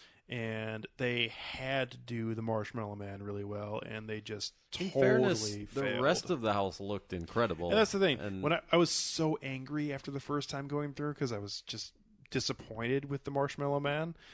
So like the rest of the house like didn't even matter. And the second time going through the house is actually really well done. Very well done. And has really good actors throughout it and really well staged scenes. And has really good feeling to different parts of when you're walking through like the apartment complex and you're seeing like some of the iconic scenes with Rick Moranis and things like that. But still, like it's just a bummer. Like you take the best part of that. Not that it was the exact same, but like the iconic ending, I guess it's not even iconic, but the ending scene of season 2 of Stranger Things where Eleven's levitating, that scene was terrible. Oh, it was awful. In the Stranger Things house. Static figures. I was going to say static non-actors that are just standing in this scene that looked like it was like thrown together with stuff you could buy at Hobby Lobby. Kind of inexcusable. Yeah. I mean, and it wasn't as big of a moment to me. So I still thought it was shit, but at the same time, I was like, oh, that looks bad. But like, I was like, and Kenny, you can probably vouch for me on this. I was like furious that the Marshmallow Man was fucked up by them. Yeah, you felt that way about a few things after the first night. Yeah. And luckily it came around a bit. But yeah, this is another one of those. This would have benefited greatly from taking the tour. The last few years when they've done the big classic property, it's incredible to walk through these with the lights on and see how well they execute these classic iconic movies. You know, last year was Poltergeist. It was incredible to see with the lights on. The Shining. That was a fantastic house. It was really good. Well, yeah, that was one of the headliners last year. The year before, The Shining was fucking incredible to tour with, see all the details of Nick just perked up. Yeah, I did. Yeah. Hello. So Ghostbusters would have been terrific to see with the lights on, but very well done. I don't know what I expected. For some reason, somehow this ended up being one of the letdowns of the event for me. It's sort of middle of the road. Maybe I just thought too highly of it going in. Nothing like egregiously let me down. The Stay Puft Marshmallow Man, while he wasn't great by any means, it definitely didn't bother me as much as it bothered you. But your point is well taken. I'm kind of middle of the road on this house. It was.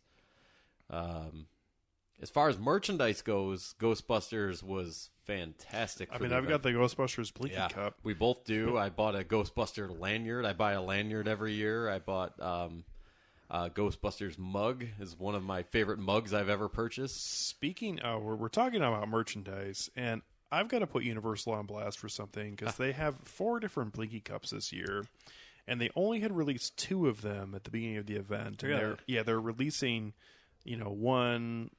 They released one last week, and they're going to release another one later in October sometime. The Blinky Cup they released last weekend looked really bad. I liked it. You son of a bitch. It's one of the scare zones. It's themed to the Anarcade, which is an 80s arcade. I think it looks cool, but I thought they were super random. It was very random. I expected them to go with the 4 properties from the show or that are on your shirt, like a Killer Clowns and that. Like I have the Ghostbusters Blinky Cup and the Monsters one that was released while we were down there. I thought I thought Killer Clowns was going to get one. I guess I don't know. I don't know why they went with one of the scares. It was so random. Yeah. I saw the photo of it online last week, and I was like, "What the fuck?" Yeah, I was assuming it was gonna be Stranger Things or Killer Clowns or Rob Zombie or something like that, and it was just nope. Okay, scare zone. Very random. So overall, though, it was just a fun year. Like I don't necessarily know if I'll go back next year or every year or anything like that, but obviously you've got me 2 years in a row, Kenny, son of a bitch. Well, it'll depend on, much like a lot of people, it'll hinge on what properties they land. And I know for someone like you, I know if they land that'll probably get you back down there. Yeah, I've been talking about that for like a year and a half now. It, though, is owned by Warner Brothers, and Warner Brothers is already trying to do their own thing, right? And they did for a few years, and then they didn't this year randomly. It was okay, because I was going to say, last year I heard they did It for the first movie, and then, honestly, the only haunted house I've ever genuinely wanted to make the trek for it, but they recreated Arkham Asylum since that's that was last year. Yeah, the only 2 things that probably could definitively get me without having to have any sort of convincing would be if they did do an It house next year, and if they ever did a Jason Takes Manhattan house. That would specifically Jason Takes Manhattan. If you get on a boat and there's a disco floor and they do, and then you don't actually get to Manhattan in the house. Okay, that's a gripe against that movie, but that's a fabulous. I like that movie. I'm just giving the movie shit. Fabulous horror movie, even if they don't make it till Manhattan until the last 5 minutes. They do really random sequel parts of movie. They do. Yeah, I know. They did. What was it? Halloween 4? Yeah. Last year. Yeah.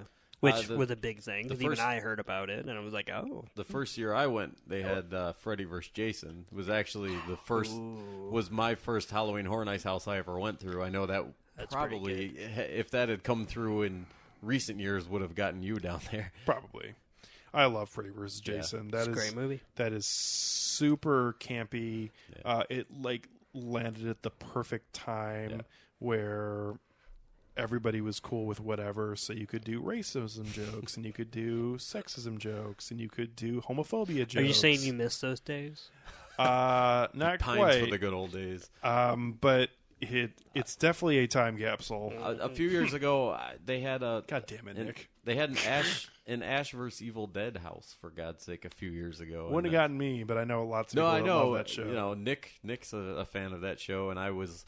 already being committed to the event, I was like, "Holy shit, they're doing an Ash vs. Evil Dead house," and it flopped because it's a Starz property, and it just didn't go over well. But That franchise is cursed, basically. Yeah, unfortunately. But to your point, they do very random sequel properties and just... If anyone listening to this podcast is involved in creative with Universal, if they want to get one person to go, for sure, Jason Takes Manhattan. I mean, the obscurity Well, that's a good question. What would be something that... I mean, obviously, you're going to go probably no matter what. But what would be something that they haven't done that you would probably like day Hellraiser. one? Yeah, Hellraiser's one that comes to mind quite a bit. I was gonna say I kind of know Kenny a little bit. Yeah. When it comes to that, I was like you said that, I was like, ooh, Hellraiser. Yeah. That would get Kenny to go. Probably the biggest hole in the lineup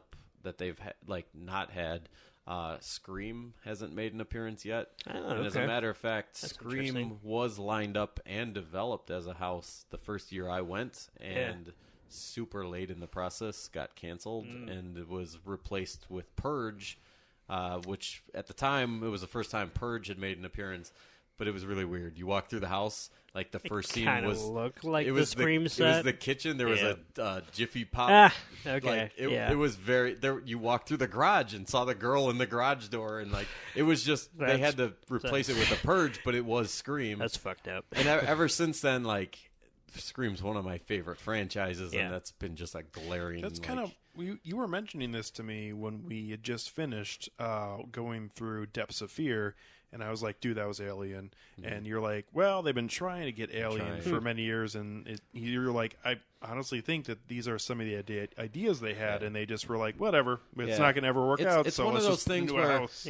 these houses are in development from time that they're conceptualized, sometimes for years. And Alien is definitely something that's been on the table, and it's something that they would like to do. But and now it's owned by Disney. And when Disney bought it out, it's kind of now one of those things that's probably off the table. And so they just said, fuck it, let's just take what we got and let's throw it in Depths of Fear. That's sometimes they're able to turn things around rather quickly, like Yeti we talked about this year. That's a direct sequel. That's the first time you've experienced a sequel to a property you've already seen, where last year with Slaughter Cinema, with the Swamp Yeti was such a massive hit with the public. That's based off of that one specific part of that? They fast-tracked this Yeti house with a slightly different storyline just based on the popularity of that. But some of these houses go from... That's a bit of a stretch, but okay. It is, but that strictly came from the popularity of that character. But some of these take years of development, and something like Scream is always in the works, but it's just a matter of getting the rights, and that's the ugly business side of it that not everybody sees or cares to give a shit about. That's part of the business, is they got to land the rights to it. Since next year is it's not but it's an anniversary year. Kenny's laid down the gauntlet that he's going for 5 days or something like that. Yeah, no, we're going. It's gonna be. We're going. It's gonna be like look at that, like a 2-week vacation in Florida. No, I was gonna say the properties I mentioned, but really, if they have anything with Jason next year, I'm probably gonna end up going. I mean, there's a good chance of it. If they do a random sequel, by the way, I will just say that one thing they should do is Nightmare on Elm Street 3 Dream Warriors. Oh. That would be a wonderful house. Freddy has not shown up, since Freddy vs. Jason but not 5 years ago. But he made slight appearances, but Freddy's definitely of the big iconic... Jason also has been very unused since the earlier days. Michael Myers has certainly gotten most of the love recently. So they're due for Freddy or Jason in one way or the other. Again, it comes down to rights, really. And I mean, how obscure is the Killer Clowns? And now they've made it a huge deal for 2 years now. Killer Clowns is owned by Disney now, so if that wants to depress you at all. Oh, wow. Is it really? Yeah, I was just reading the other night that apparently the sequel that's been talked about for apparently eons for Killer Clowns was actually in development by Fox when they were purchased by Disney, and that was one of the 200-plus projects that was canceled as soon as Disney purchased. So it's not owned by Disney anymore. Well, it's out in the open. It is, but there will be no. If anything, further. They're glad they own it so that they don't have to just see it in the world. One other note about the event, one property that was involved with it, and it was shit and so entirely forgettable we've not mentioned it. Zombieland was one of the scare zones. Oh, yeah. And they tried to tie in a lot of the Double Tap sequel that's coming up, and they even had like a really tacky, super awful like a theater poster that you could pose and take pictures in front of. And certainly could turn around, but that's gonna be a bomb at the theater. Wow. There has been there is no buzz for that whatsoever. I mean, that's possible. That trailer, like whatever it is in and of itself, like I've never seen a sequel trailer like that come and go.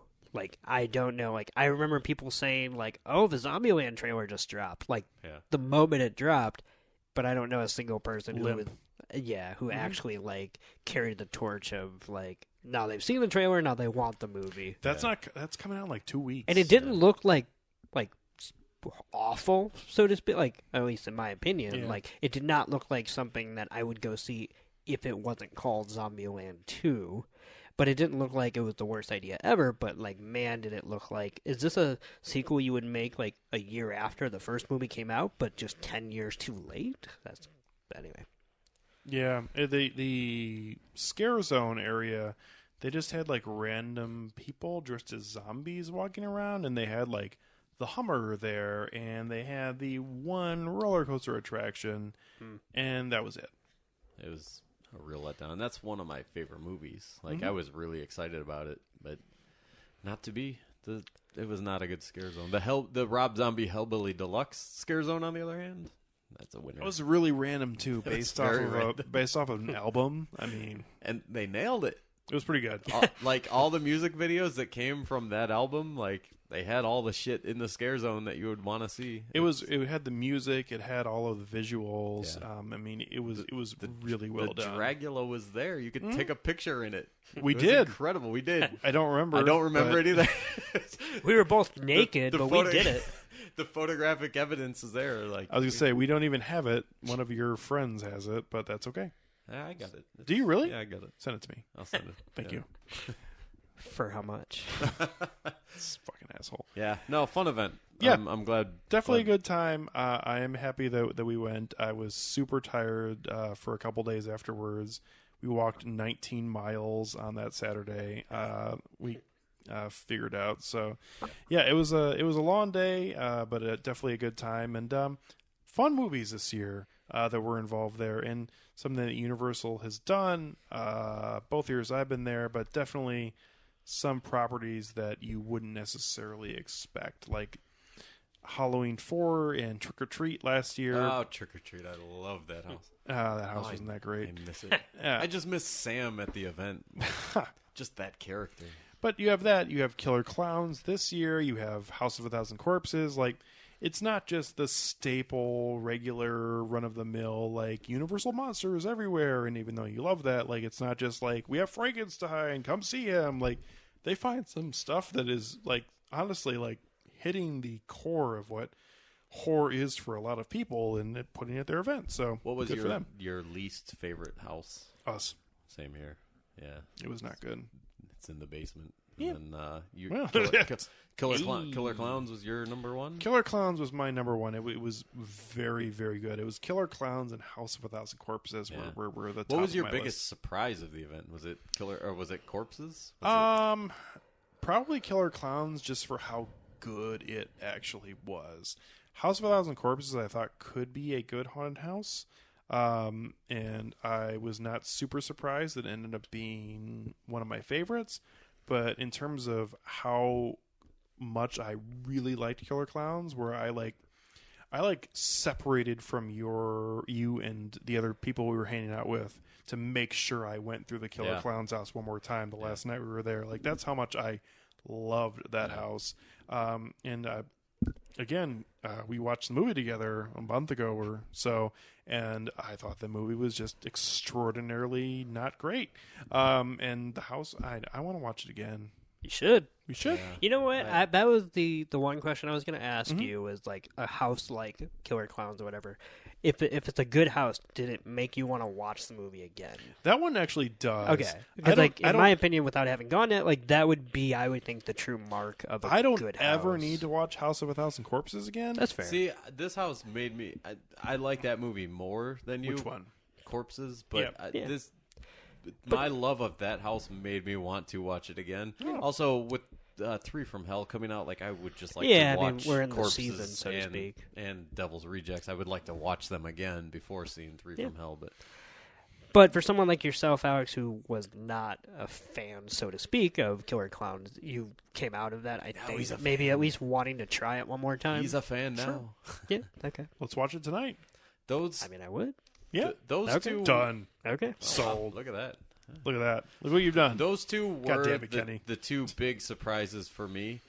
Coming into the event, Monsters and Graveyard were my number 1 and 2. And they ended up being your number 1 I and always 2. put together a hype list going in because I like to compare afterwards to see what my top 10 comes out looking like. But those 2 remained. But Corpses and Killer Clowns, I think, were 8 and 9 for me. Like, I just did not have very high expectations, and both of them came out 3 and 4 for me. So yeah, they were 1 and 2 on my list, and I thought they were both really good haunted houses. And again, I didn't think there was much to work with there with the properties. And yet at the same time, they just did a great job. biggest disappointment for you? Like bona fide actual, because like for me, I had Us very high for some reason. That's your own fault. I'm not surprised by it, but in all honesty, probably the biggest disappointment for me was Ghostbusters, if I'm being honest. I would say I was definitely higher on Stranger Things than you. I thought Stranger Things was pretty good throughout. I knew it was going to suck. It's not my first rodeo. That's okay. I'm totally kidding. No. But no, that's fine. to your point, like it had a little bit of fatigue for me coming in. Like I had seen it once, and I wasn't pumped for it this time. You definitely were higher on it, and and I thought it had really high highs throughout it. I mean, the last 3 or 4 rooms you go through are really fucking good. Ghostbusters was a disappointment, even if quality wise it was good and the set design was good throughout the house. You can't fuck up the biggest moment of your house, and they did. So Ghostbusters came out number 7 for me. Stranger Things was number 9 for me out of the 10. That's okay. It's admittedly and very understandable. The original houses get way higher on your list usually than the properties, so I'm not super surprised that Stranger Things was number 9 out of 10 for you. But yeah, I thought most of the properties here were pretty good. I mean, this year I thought was pretty solid. Like going through every house that we went through, even Us, which I thought was not good. I thought it was fun going through it. Us was kind of on the but every other house that we went through, I thought at least had a good time. I will say the one critique I have of Universal, and the way that they're doing it, is that I feel like they need to give more of the actors leniency that have microphones to actually interact with people going through and like say lines from the characters or act as the characters, because there were a couple, the secretary at Ghostbusters, and also too in Graveyard Games, the first actor you see has a microphone and is able to actually like interact with people. That's so much better than just a person just like mouthing line reading. The one walkthrough of Ghostbusters we had, I feel like your walkthrough specifically was made with Janine. With the receptionist, she ad-libbed. She mentioned your Ghostbuster shirt. I was wearing a Stay Puft Marshmallow Man shirt, and she's like, "Oh, that's dangerous to have." I don't know. I mean, like, it was a personalized situation that you don't get with the other actors. Which no, because they're like, it's really weird. They don't you see say them things. Trying to lip sync the line that one character can say. They've got triggers or pedals that they hit before they come out of their boo hole, and that's it. Like they're not allowed to say things. And I mean, for certain parts it works really well, but at the same time, like when you get someone who's really good with delivering those lines, I mean, a lot of them are just saying things that they are supposed to say, and they have like 10 or 11 catchphrases or whatever. But just to have the freedom to be able to interact with the people and say things, I mean, I think that's a big thing they could really just expand on. Yeah. Well, Yeah, I was very impressed with this year. Normally when you go, there's at least one, sometimes two houses that you can straight up say, like, that was not good. The like, Blumhouse house last year? Yeah, Blumhouse last year was not good. Was Saw there last year? No, that was before my the year time. Before, okay. Saw was a bad house. Like, there are just, you go through each event, and usually there are a couple of houses that's like, oh, that was just a miss.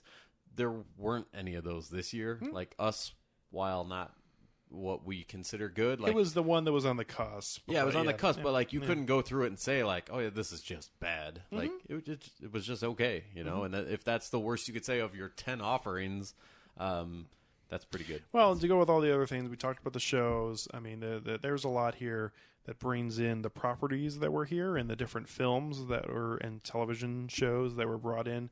But at the same time, just the whole atmosphere together was really well done this year. And I remember you saying before we went to the event, Kenny, that you were not necessarily concerned, but as this is before an anniversary year, that you were like, me. I thought they'd be focusing on HHN 30, and this would be sort of an overlooked year. When in reality, they pulled no punches. In fact, now I'm actually a little concerned about 30 because I don't know what they can do to elevate it that much higher over this year. Oh, there you go. And I know it's like a classic fanboy kind of thing to say, but like, not surprised is over. What are they gonna do? They're fucked. HBO just closed the doors. Each year I don't know why you're Italian. I am partially Italian. Hey, get your fucking shine box. I did eat spaghetti before I came over tonight. Did you really? I did. Right.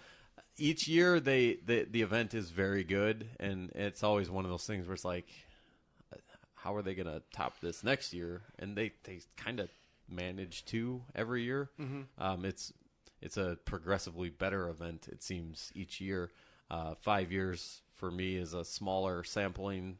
2 years for you is an even smaller sampling. Like, some people have been going 10 years or more. I guess you could be like, oh yeah, this was kind of a down year sometimes when you go. But like, well, the other thing too is that we mentioned it earlier, but like, if you went, and I feel like I do remember going to Halloween Horror Nights like 25 years ago. Oh man! And I don't remember anything about it. I was, nowhere near the spectacle. 9 years old or whatever. But at the same time, it was not this. And there were probably 3 houses. I was going to say, it was not this. It was much more like something you get at like Fright Fest no at Six properties Flags. Attached to it. Really, Halloween Horror Nights did not become what it is until, like you say, Kenny, like The Walking Dead. 7-8 years ago. Or American Horror Story was there. Like, that was when it became a actual event that, like, pulled people from other parts of the country and other parts of the world to actually come and go to this event. And it's not just like a regional Halloween event. So, good stuff. Yeah. So, again, Kenny's got Grim Grinning House, and also in the loop that he is on. If people want to find you on Twitter, where are you at on there? In the Loop Kenny. There you go.